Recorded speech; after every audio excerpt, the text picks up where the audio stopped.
Adunay pipila ka mga tao nga ilang ipahimutang ang ilang paglaom ni kinabuhi diha sa ilahang mga bahandi. Kay nagtuo siya nga makatabang kaniya ang iyang bahandi. Igsoon, sugin lang ikaw kanang imong bahandi, mahimong makatabang kanimo. Pero karon nga buhi pa ka. Pero inig kamatay nimo, inig atubang nimo sa hukmanan sa Dios. Dili makatabang ang imong bahandi. Posible ang bahandi sa kalibutan, pwede nimong isuhol yato mga tao na gusto nimo pangayuan og pabor. Pero sa Ginoo, dili na kinahanglan ang imong bahandi dito Kay walay bisan usa ka nato nga magdala, bisan usa ka dako, bisan singkusing dito atubangan sa hukmanan sa Ginoo. Di nimo pwedeng dalahon dito ang isa ka kaban nimong kwarta. Dili nimo pwedeng dalahon dito ang imong bulawan kung naa kay bulawan. Dili nimo pwedeng dalahon dito ang imong daghang alahas kung na kay daghang alahas. Pero subok malandongon daghang mga tao, gipahimutang nila ang ilang seguridad diha sa ilahang mga bahandi. Walay panahon sa pag-alagad sa Ginoo. Kaya ang iyang giuna sa iyang kinabuhi mao pagtigom og mga bahandi nga biyaan lang man niya inig kamatay. Iman anato ang pulong sa Ginoo, may usa ka dato nga hilabihan kadaghan sa iyang bahandi. Ang Lucas kapitulo 12 bersikulo 16 ngadto sa 20. Kini nga dato gisugilon kini ni Hesus ngadto sa mga tawo nga buot mamati sa iyang mensahe. Ingon niya, unya misugilon si Hesus kanila niining sampingaya. Diay usa ka dato nga may yuta nga maayong abot. Namalandong siya. Ingon niya sing kaugalingon wala na ako'y kabutangan sa tanan kong abot. Unsa may angay kong buhaton. Kini mao ang akong buhaton.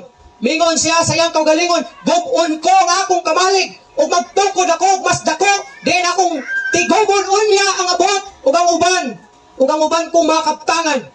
Unya mingon ako sa akong kaugalingon, pagkabulahan nimo, anaa kanimo ang tanang mga butang nga imong gikinahanglan alang sa daghang katuigan. Pagpahayahay na lang, kaon, inom, o paglipay. Apan ang Dios mingon kaniya, oy, buang, niini gayong gabiuna mamatay ka. Unya kinsa na may makapalag-iya niya ng tanang butang nga imong gitigom alang sa imong kaugalingon. Daghan sa mga tao diri o kung si Jesus pa pawalingon siguro, mingon gyud siya nga buang. Kung si Jesus nagwali, siguro, mas masakitan ka.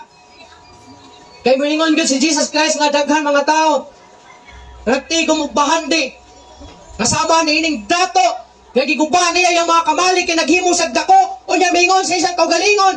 Na dito niya ibutang tanan niya ang mga katigayunan. O mingon siya, hala paglipay, kaon pag-inom. Pero ingon sa Ginoo, hoy, buang, kung kuhaon na ako ang imong kinabuhi, karong gabi una. Ang kinsa man nimo ibilin ang imong katigayunan. Sa ako nang gikaingon, dili dautan ang madato. Mas lami kung madato ka. Pero kung wala kay Dios, imuha na lang ng imong pagkadato. Mas maayo pang matulog ka sa usa ka kubo. Mas maayo pang magkaon ka nga ang sudan nimo asin. Kay kining tanan temporaryo lamang. Mahimong lisod para sa imo pero kanang tanan temporaryo lamang. Compare, unya, ini kamatay nimo, maangkon nimo ang kinabuhi nga walay katapusan, nga diin dito sa langit, wala na'y mga paghilak, wala na'y kasakit, wala na'y problema, wala na'y balatian, nga mutakboy pa sa imong kalawasan. Pero kung nagtagbaw ka sa imong bahandi ni kalibutan nga walay Dios, sa mubo nga panahon, maglipay ka. Pero ini kamatay nimo, dito ka sa impyerno paingon, o ang kalayo mo sakit kanimo, napay mga ulod gaway kamatayon, nga mudugang pag-ut-ut o pagsakit sa imong lawas nimo, napay asupre. Nga muhata og dugang kangut-ngot, kangulngol diha sa kainit sa kalayo. Usugod ka niya na.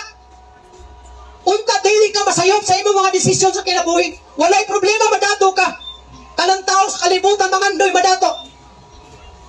Ug kung padatoon ka sa Ginoo, pasalamatan ang Ginoo kay gipadato ka.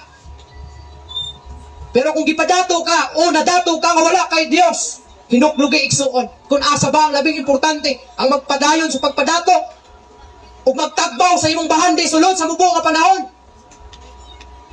O magpuyo ka, napait imong kinabuhi, pero mag-enjoy ka sa kinabuhi nga walay katapusan human sa imong mubo nga kinabuhi ning kalibutan. Kung padatuon ka, lamig unta, maayo, pero pangalagad ang taon sa Ginoo. kagain daw luna ang Ginoo da sa imong kinabuhi. Kitang tanan mo biya ra bagyod ning kalibutan.